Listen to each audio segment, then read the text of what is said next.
Good morning, it's 10 a.m. and welcome to the 10 a.m. series at König Galerie, talking today to Belgium conceptual artist Kris Martin, who has a very significant and large solo exhibition at this right moment in Ghent, Belgium, which I got to see actually just 2 days before entire lockdown, because I was traveling from Tefaf to Ghent, and Tefaf was like shut down the day after because a lot of other art dealers got infected there. So anyway, we wanted to see and check in with Kris how he is holding up these days.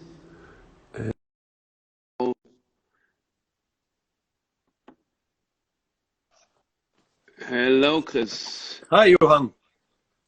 Let me switch off comments. How are you doing? Do you hear me? Yeah, I hear you well. Okay. All right, just a sec. Okay. Yeah.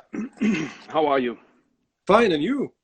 It's okay, yeah. I mean, we are back open since already second week, so time runs or time flies, you say. And today is our last show of the Vogt exhibition. We are installing Aimgren and Dragset now.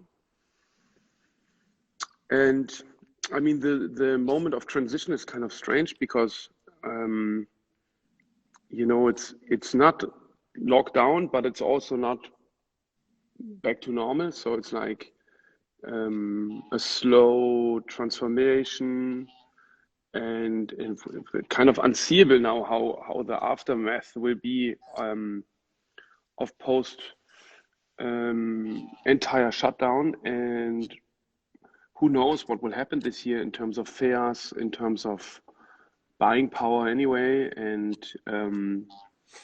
how is it for you with your artistic practice? I must say I cannot complain.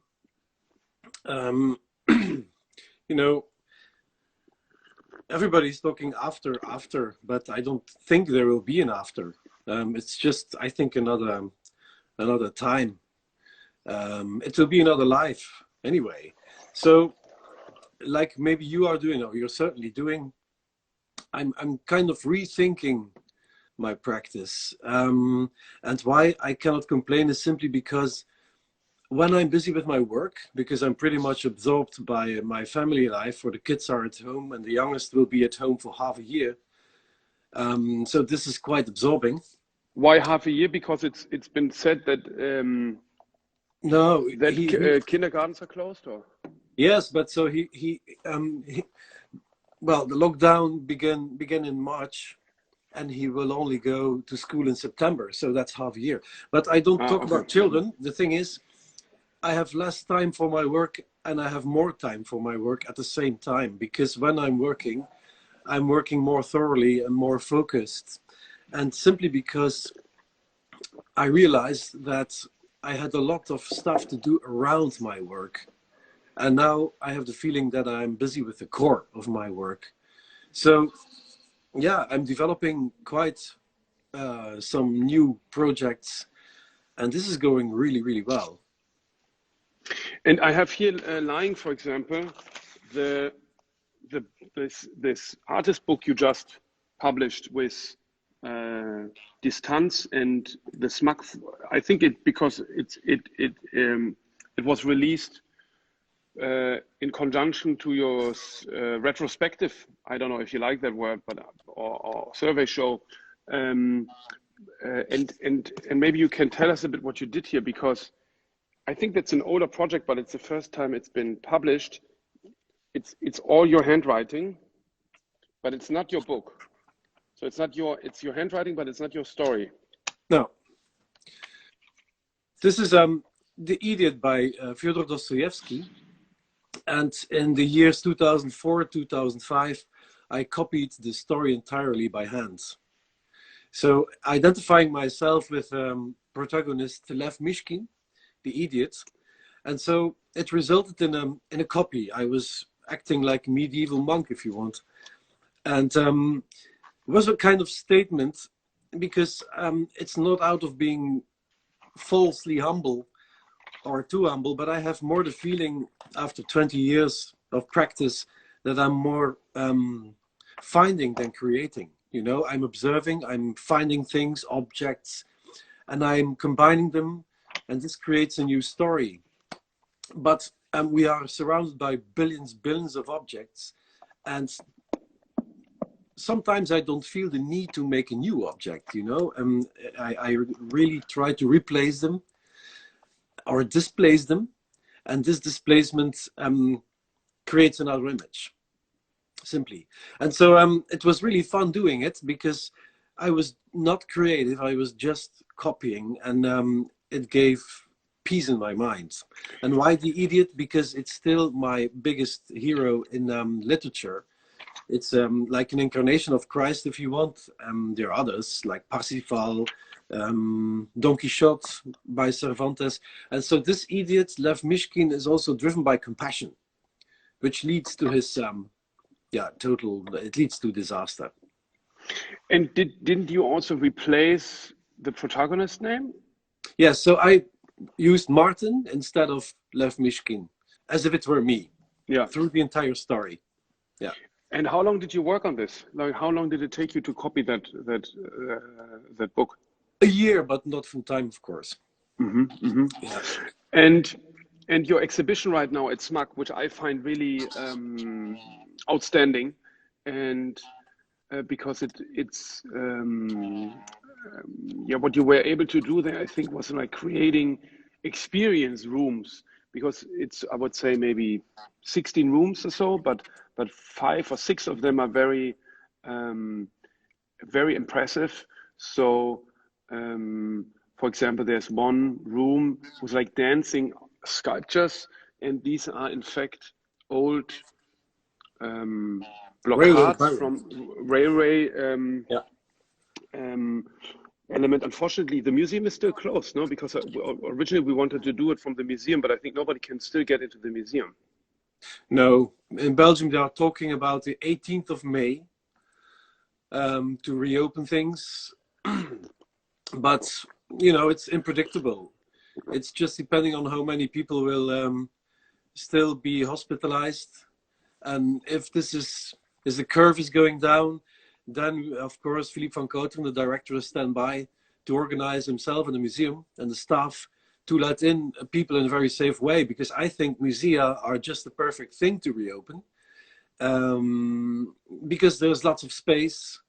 You can let in small groups, and people then individually can take distance. And maybe from my exhibition it's not so bad, because at the opening there were like 1,000 people and you couldn't see the works anymore. You know, that's a classical problem. And if you are just entering with a couple of people, I then found you really discover the works. Yeah, I found a picture of the work. So in fact, it's like, maybe you can talk a little bit about it. So it's 4, these are objets trouvés or ready-mades, or so to speak, right? Yes, so they are old railway barriers from the 50s. And they were in use until like 10 years ago, because they are now being replaced in Belgium, or some of them, because they're very old. And my friend engineer Paul van der Lanen in Belgium completely restored them. So there's new electronics in it, and he painted them black. So the installation is just a random installation, and the movement is also random. So they go up and down without any reason. You cannot predict when they will go up and when they will go down. And that's one of the examples that some journalist asked me, are you getting your inspiration by actuality or so? I said no, because this piece is more than 10 years old. You know, but every single piece, strangely, every single piece in the SMAC Museum right now, you could easily connect to the Corona time, you know. Although initially they had nothing to do with it. And the facsimile of the idiot is exhibited as well, right? Yes, but the original copy. So it's like a stack of paper, Yeah. laying under a glass dome. And so once the museum will be back open, the show will be extended? Yeah, I think still for a long time. We cannot say exactly how long.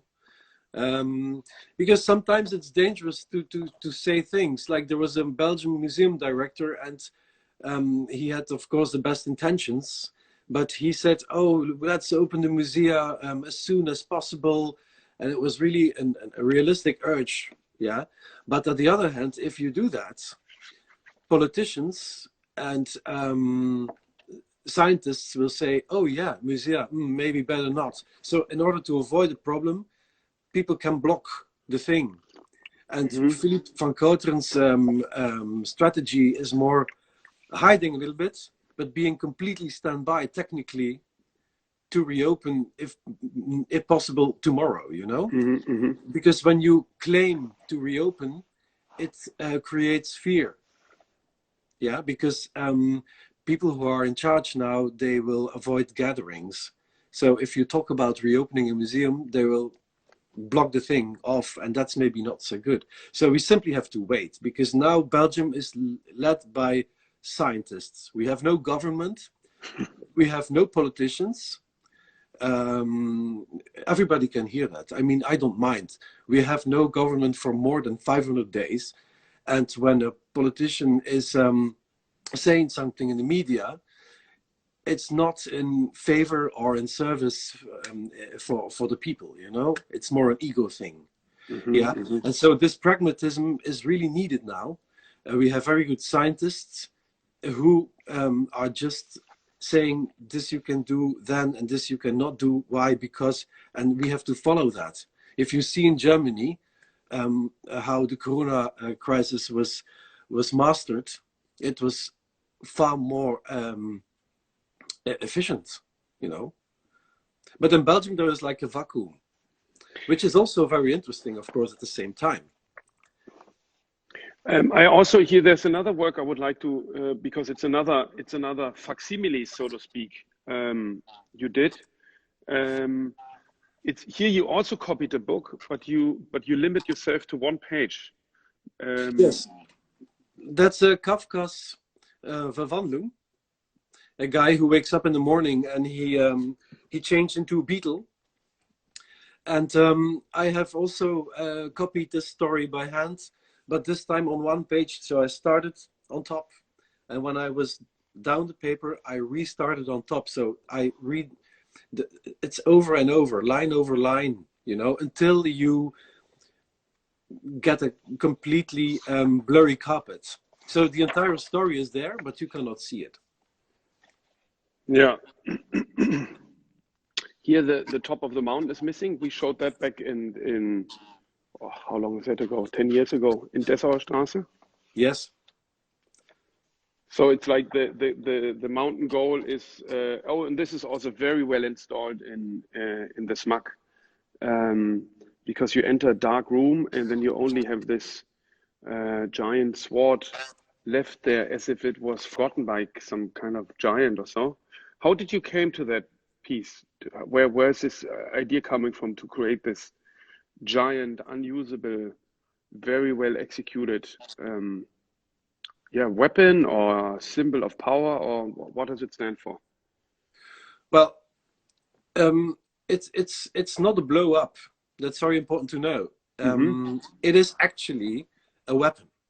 So the same engineer, Paul van der Laden, who made the railway barriers, I asked him to create a huge sword that if there would be a giant or a god, whatever, I mean, you could actually use it. It's functional. And so what I'm making is per definition dysfunctional, but in this case, it's a functional sword, but nobody can pick it up. So you could say it's maybe a tool for the Last Judgment or so. Like we are creating tools for the Last Judgment. I mean, we are playing with fire. We are playing with danger all the time. That's typical for humanity, you know. We are playing with nuclear installations and stuff like that. We are dangerous. We are really dangerous. I mean, what I find also very another work I like a lot, when you come into the museum, you're welcome with this diptychon, and yeah, maybe it's like kind of maybe a good piece also for the current time. It can go in one way or the other, but here you see Adam and Eve, or who is it, Joseph and Maria? No, it's Adam and Eve. Thank you for doing a great PowerPoint, Johan, for me. No, it's Eve and Adam, and I took them out of the Ghent altar by Jan van Eyck. So, but normally she's right and he's left, but I swapped them. Actually, I could refer to the Idiot, the manuscript. I haven't done pretty much. I mean, it's just finding something, choosing something. So in this case, I have chosen the faces of Adam and Eve without any reference to, first of all, the work by Jan van Eyck, the Ghent altar. Also, there are no religious connotations. The fact that they are naked is also another point. In this case, I just wanted the face of a man and a woman. And they are looking apart from each other. And so many people say, oh, it's like a couple that doesn't come along anymore. I don't say anything. I just say Eve, Adam. But the real reason why I picked out this particular face, or those two, was about the Ghent altar. There are a million books, you know, and many theories. But I haven't found so far one line that is about a very strange thing. It's the reflection in the eyes of Adam. So let's say that Adam was a male model back in the 15th century, and that he was, and that Jan van Eyck was painting him.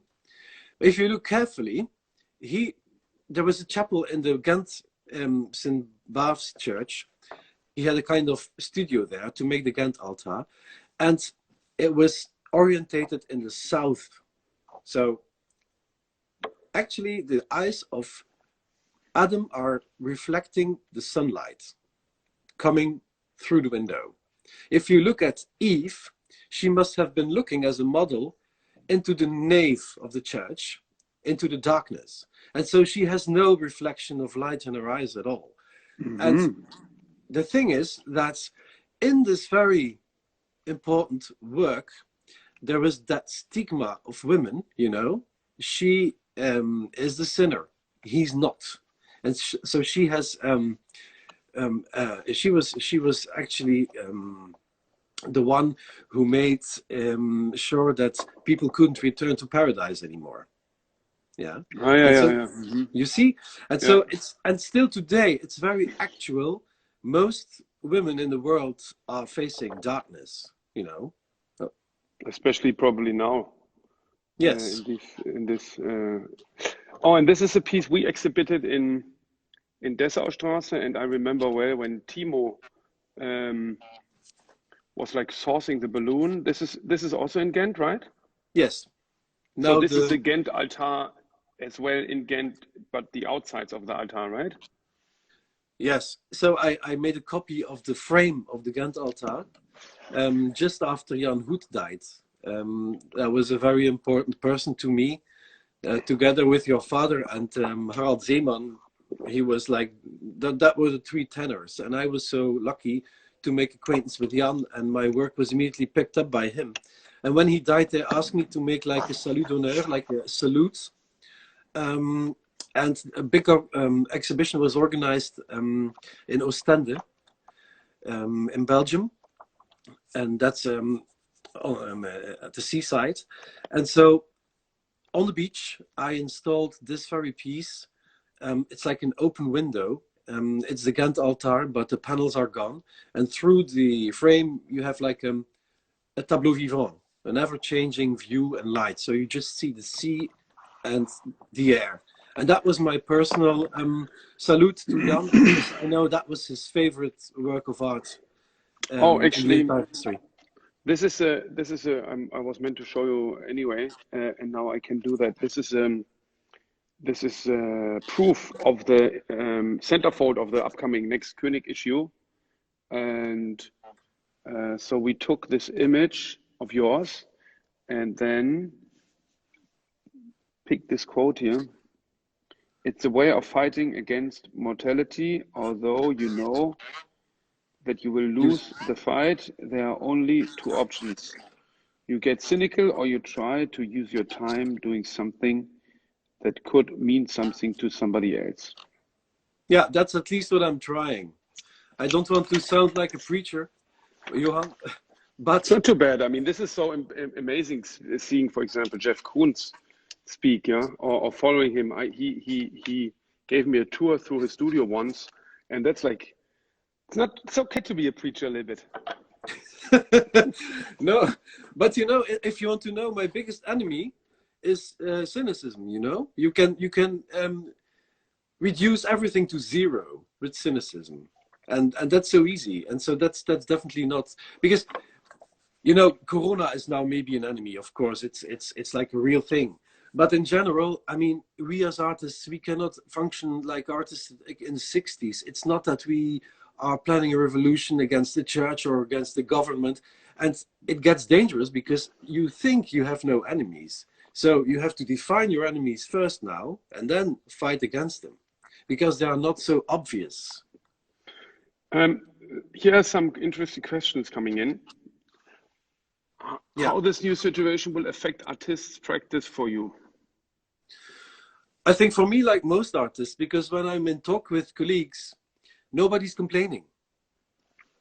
The only problem is maybe that they sell less because, you know, the market is down and many galleries are trying their best to sell via social media, you know, online, things like that. But maybe also gallerists should rethink the situation. I mean, let me just say something, okay? And everybody can blame me for that. But first of all, why are gallerists joining a million fairs? I mean, why are they traveling like hell? Personally, I will be locked up in Belgium maybe for another year. I don't know. But I just can continue. And if you like a piece and you say, oh, great, send me some pictures, and then I can wrap it, put it in a crate and send it to you, which I will do in a couple of days with, you know, this bronze little figure. Yeah? And there was this big callus that you wanted to put in front of the church. Mm-hmm. All this can be done. I mean, people are were traveling like hell, but we should think about the environment. And we are talking right now. Okay, it's not the real stuff, and I would like to see you in real. But if you are just talking about an artistic practice, I mean, we can just continue, but maybe in a clever way and without a big footprint as well. Absolutely. I mean, why all those fairs, you know? And it's so bloody expensive for gallerists. I feel guilty when I don't sell at the fair because I realize that you are paying like a crazy fortune. Yeah. Why not doing it once, like Basel, and then drop the rest, for instance? And how, which of your works interest you the most? Oh, I'm not a big admirer of myself, but if I would go to somewhere and I can only take one thing with me, then it would be the bee. I have a little golden bee, and that's my favorite. That's my smallest work, but also my favorite work. I think it's on the cover of the one magazine, no? Isn't it? On the of the one catalog? I'm not so sure if I find it quickly. No. But it's a bee. I mean, it's a bee in gold, right? Yes. Yeah. And it lays on its back. You did it with Horneman, no? Yes. Yeah. It was made by Horneman. It's just a small bee, a dead bee that was cast in gold, and it lays on its back, so it's dead. And when I made it, it often happens that people say, "Okay, so what?" But that's dangerous. When I say bee, we are now facing a pandemic, problem, and that's quite heavy and important. But the problem will be far bigger when there are no bees anymore, you know, because in those 2 months I'm home, I spotted 2 honeybees in my garden only.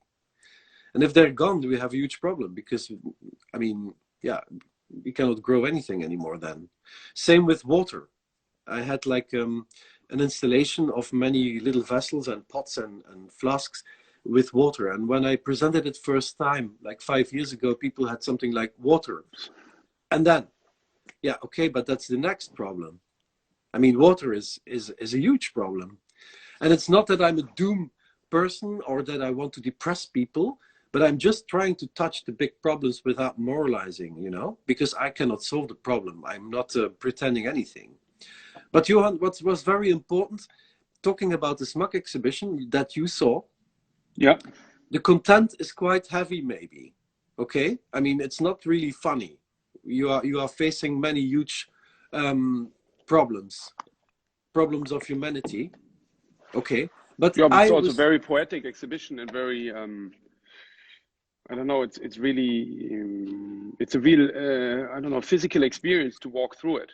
I think yeah, it's a that very was my intimate aim. situation also maybe. But you know what I tried to say is, when the first visitors came down the stairs, because it's on the first floor, I took post at the staircase to see the first visitors coming down. And funnily, they're all smiling. Everybody was smiling. I mean, after seeing this exhibition, you smiled. And then I said, okay, it's good. There's one piece in it which we see here in one of your very early catalogs, Yeah. and it's this work here. And so what's maybe you can tell us about this, and also because here we see it intact, but in the museum it looks different. And but you say it's still part of the work.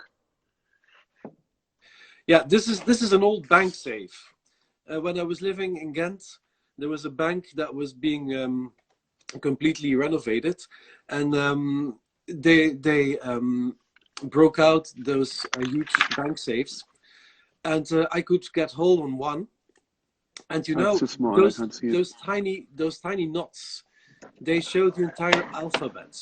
So to put the code for your safe, you have to turn the knots until you have the right letters. Yeah. And funnily, there were just enough of those knots and alphabets to form a quote by Oscar Wilde. And the quote is, "But strange that I was not told that the brain can hold in a tiny ivory cell God's heaven and hell." That's a fantastic thing. I love this quote by Oscar Wilde. And if you look carefully, you see all the doors are closed and one is standing open. And just by coincidence, where the doors open, it's G-O-D, so God.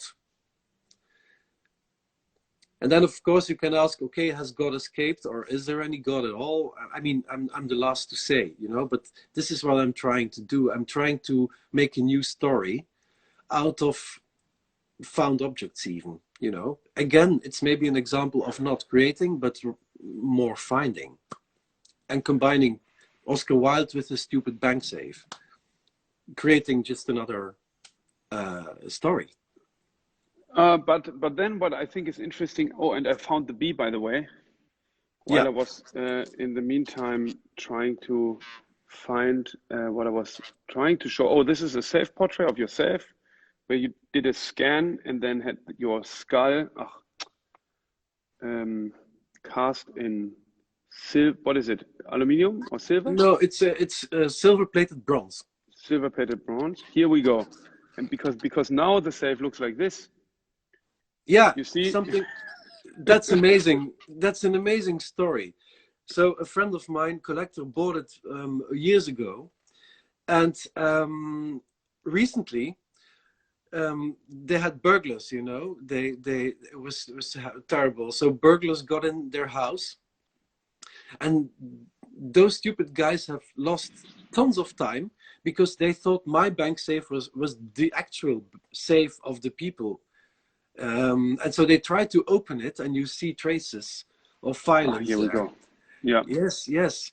And so the lady who owns it told me, "Oh, we have to restore it." And I said, "No, we don't have to. I mean, it's 10 times more beautiful now."